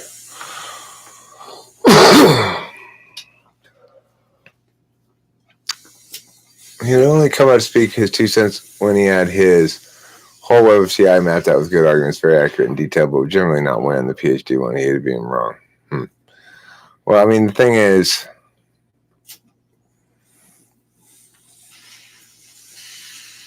we can be, any DOMs can be very disruptive of anybody's carefully laid plans, whatever function they've carefully laid them with.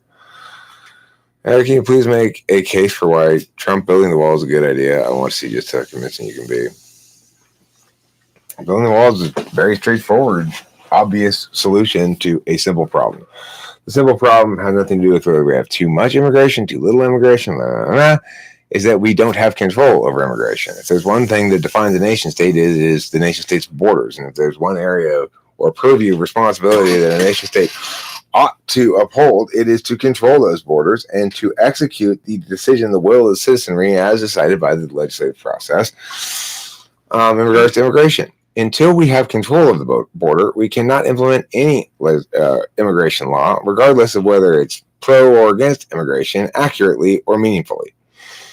This is the law of the land. It needs to be enforced. Nothing other than a wall seems to have been effective. A wall ought to be effective, provided you not just raise it above the ground, but put it below the ground as well to prevent tunneling. So, I mean, why not? At least it's not like a moat with alligators in it, which would kill the Mexicans. This just prevents them from getting across the border. So why not build the wall? It's the massive monetary concerns that occur as a result of building the wall. First of all, if it's costing that much money to build a wall, our wall is probably too fancy. Okay?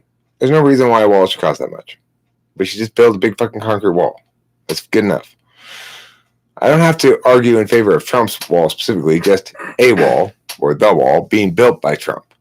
The fact that Trump's building it makes no difference whatsoever as to who's building it, if it's a good idea to build it, so I can exclude the Trump notion from that entirely and just say it is a good idea to build a wall at the border. It doesn't have to cost a lot. That's one of my things I will say, is we can make it out of simple concrete with rebar, just like any other construction project. If I can find some medium-priced construction company to do it, well, I mean, look, I don't remember having to affirm building the entire wall. There may be sections where we take some other kind of approach than the wall, quote unquote. But as it stands right now, I'm pretty sure there are not very many, like a house that straddles the border, for example, that the border wall would go right up to this guy's front door and then have to start on the other side of his house because his house is right across the border like that. It's not going to be like that. There's already going to be some land allocated, I'm sure, for a border. Like, nobody can build here this, 100 yards or 1,000 yards from the border or whatever. I'm sure there's already some sort of thing like that. If not, then, I mean, we'll have to deal with the eminent domain shit, sure, but it shouldn't be a big deal. It shouldn't be massive monetary concerns at all. You don't have to litter the thing with fucking security cameras. You could just make a big ass wall with some like razor wire on top of it and figure nobody's going to be able to climb over it. And if you can, then, well, fuck it. I don't know.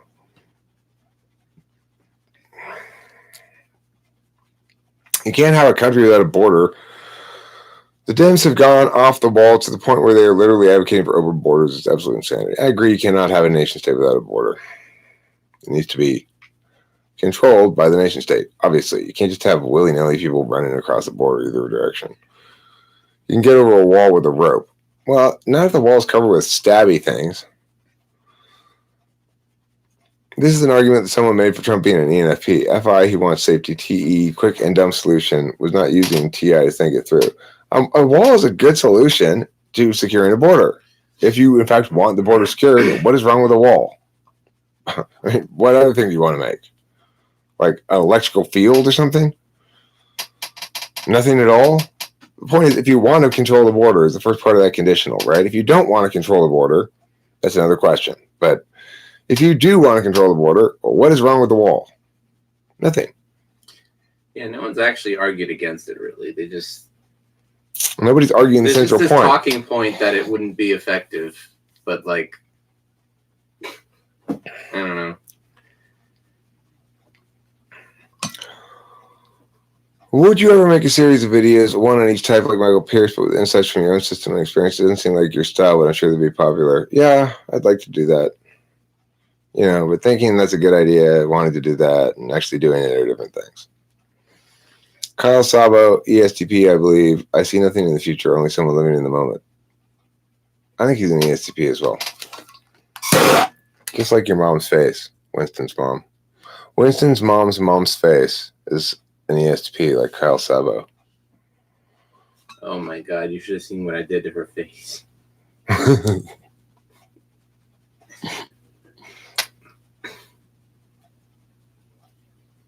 Right. Well, I'm not necessarily in favor of his immigration policies either, but I do think that whatever our immigration policies are, we ought to actually implement them. So we should have a wall so we can secure the border, and then we can implement either his or someone else's or whatever the nation's concluded immigration policy is. Right now, we can't implement it because we don't have control of the border.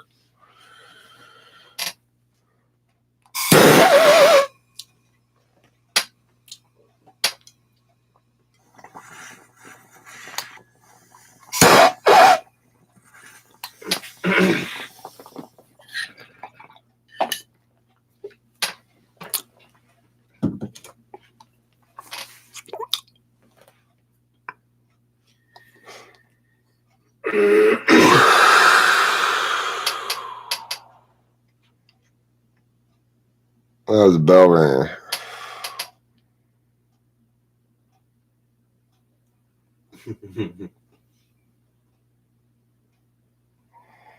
I do not judge people based on skin color. I judge them by the ham on the bones. Did he just call me ESTP? No, I think he's saying that Trump's an ESTP, Kyle Sabo, but was directing that comment to you. Now, Eric, please make an argument against the wall. The wall is a ridiculous notion. We don't really have an immigration problem. There's no evidence that the current amount of immigration in the country, whether it's legal, illegal, intentional, or otherwise, is causing any sort of substantial problem. If anything, it's probably a boost to the economy. Without the illegal immigration, we wouldn't have a sufficiently cheap force of labor that regular middle-class Americans could hire people at Home Depot to do random shit. So, I mean, until you can show me that there's an actual problem emerging from the immigration status quo, there's no reason to change the status quo. There's no inherency for a wall. To successfully advocate that we ought to affirm a wall at the border, you have to establish that there is a problem inherent in the status quo, and that the problem will not fix itself, and then, of course, you're also going to have to show that the significance of the impact of implementing your plan and rebuilding the wall, it outweighs the cost of implementing your plan. A wall is going to be extremely expensive because it's a lot of miles of wall and the government's building it. And whenever the government builds something, whether we can try to do it smartly or not, it doesn't matter. We know the government's going to pay like 4 times as much as a regular human being would pay for it. So it's never going to be worth it in terms of the actual cost. Since we can't establish any actual harms from immigration, there's no reason to shut down the border. You haven't met your burden to affirm because you haven't established inherency. There's no way to establish it because there aren't any actual problems that you can lay at the feet of immigration that aren't at least canceled out or possibly outweighed by the benefits to the economy and just in general the benefits to society as a whole. Walls are for declining empires who can't expand anymore. That's the Romans. We don't want to be that declining empire. Thanks, Sinjin, for throwing that in. That's a little FENI there. I appreciate it. And yada, yada, yada. Whatever. The fact that you were able to debate this wall shit is impressive. It was fun to debate the first time 4 years ago. Now it's just tiresome. Yeah, I'm just, I haven't even debated it before today. It's not something I guess I have. I've made my advocacy before that a wall makes sense if you're going to secure the border. That's the advocacy I actually believe. I mean, it's true. I would say that my approach to negating the wall is a good one, which is to say, make them establish inherency first. That might work in real debate, but I don't know if it would work in the public forum, in the marketplace of ideas, so to speak. The idea is a modern day version of a campaign slogan: create an issue, blame other people, and say only you can fix it. I could provide you with plentiful evidence of the harmful effects of immigration. For example, we have stats that show crime rates are illegal and their harmful and subversive political leanings. Well, I have plenty of evidence about the impacts on the economy of having an influx of cheap labor, which are positive, and that maximize the ability of people to autonomously, without being taxed, engage in commerce. That's critically important, of course, because when the government takes your money, it's just basically throwing 3/4 of it on the fire. It's wealth just destroyed. So, I mean, even if you're right about your stats, I've got equally powerful stats, much more convincing stats. They hurt the welfare system. How? They're not eligible for welfare and create unfair competition in the workforce. For what jobs? I mean, why are you so worried about the rights of those who seek work? Why not the rights of those who seek to employ people? Maybe I find those laborers better laborers. I mean, they're individuals first and foremost, so it depends on the individual, right? Maybe I find this individual, Juan Gomez from Mexico, a better laborer than Steve Smith from America. Steve Smith also wants more money and wants a union position and a bunch of other fucking anti-competitive shit. So, you know, if you want liberty, then maybe you should stop being so anti-immigration. Regardless, the one thing we should all agree on is that while we may be in disagreement about immigrants and immigration, we ought to agree that control of the border allows us to implement a plan or a policy that we actually want to implement, rather than being forced to just accept the willy-nilly happenstance of whatever happens to cross the border. So there you go. Piggity, piggity, piggity, Pow. And that's how you win debates. We should conquer Mexico and deport all the Mexicans to South America. Orange Mumble, I like the way you think. I like that too. I think Right. we should not be a declining empire. We should be an expanding empire. Well, he points out we can that way just put alligators in the Panama Canal and say big on the wall. Hell yeah. The Panama Canal is a natural wall spot. And then the Chinese won't be able to build their own canal through Central America. Mm-hmm. Fuck those Chinese. Yeah. What do you want? People all of a sudden might just landing at people all around? No. Where are we going to deport them to? Argentina. Yeah. I agree. Oh, you know what? Let's deport them all to the Falkland Islands. Ooh, that's not a bad idea. The problem is competing agendas. Evangelical versus Stephen Miller, and McConnell rules the courts. McConnell doesn't rule the courts. The courts rule the courts. Anyway, didn't I say I was going to bed a second ago? It's almost midnight. It's time for me to go to bed. Russia would say, look at the U.S. They're doing an annexation of Crimea move. If we took over Mexico, yeah. What does XNTJ's inner monologue and XNTP's inner monologue sound like? Elephants crashing into trains. You want to answer that question, Spacey? I don't know. She asked me another question. Like, if people fuck up on TI grounds, I don't really care unless it's like unless they express like a dangerous false belief, basically.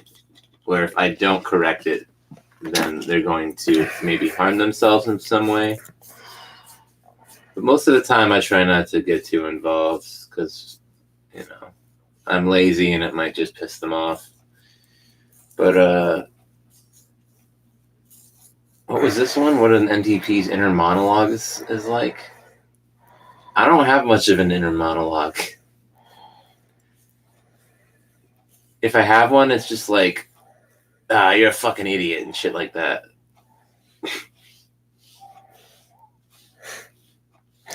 Oh my God.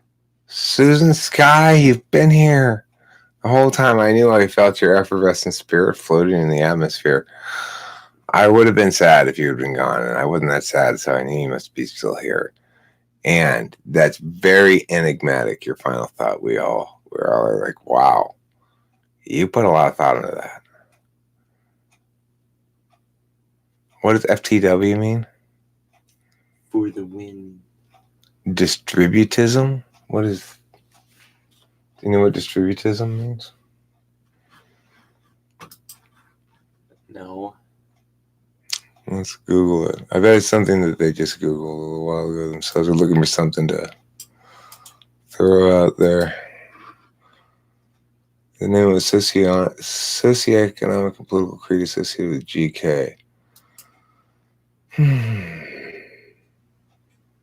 G.K. Chesterton.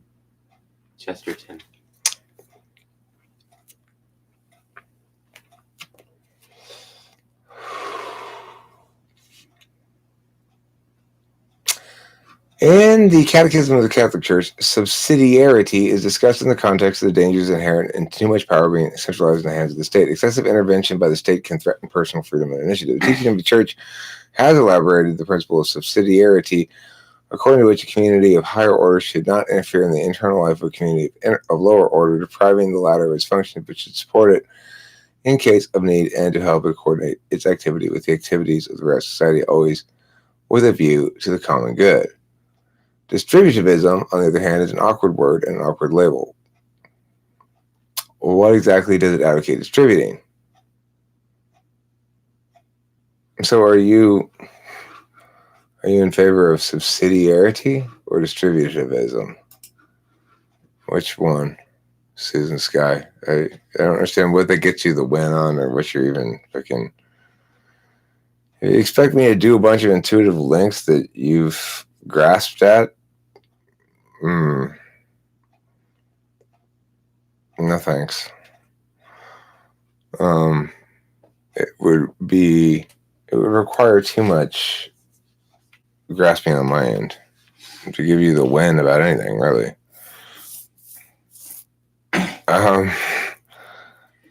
Israel's wall is working pretty well. Well, Susan Sky, I genuinely don't understand what the link you're trying to make here. What are you trying to say? What does it win? I genuinely don't understand. Can you explain it to me? Maybe I'm just slow.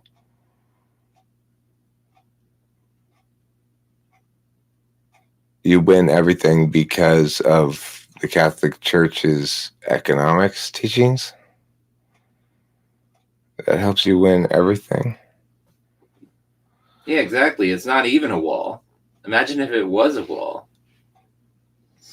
But Eric, you should stop responding to this Susan Sky person. Okay. Let's see. It's a border fence with open sides. Okay. Well, like I said, it's time for me to go to bed and turn myself upon some bread.